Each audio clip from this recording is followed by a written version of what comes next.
এটা হচ্ছে কাচকি মাছ। এই যে কাচকি মাছ ভালো করে ধুইয়ে পরিষ্কার করে নিয়েছি। এর মধ্যে দেব নুন আর দেব হলুদের গুঁড়ো আর দিচ্ছি লঙ্কার গুঁড়ো আর দিচ্ছি কাঁচা লঙ্কা পেঁয়াজ কুচানো আর দিয়ে দিচ্ছি বেসন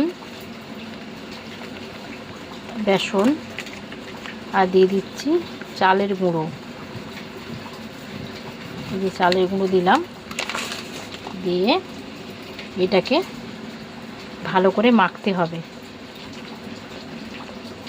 বেসনের মধ্যে ভালো করে মাখবো। এটাকে আজকের বড়া বানাবো, কাচকি মাছের বড়া। সামান্য একটু জল লাগবে, তাই জল দিয়ে দিচ্ছি।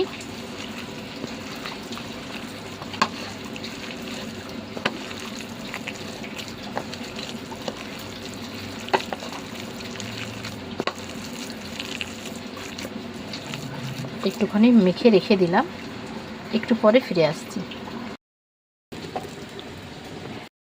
মাখা হয়ে গেছে আর ওখানে তেলটা বসিয়ে দিয়েছি, তেলটা গরমও হয়ে গেছে। এবারে কাচকি মাছগুলো দিয়ে দেব।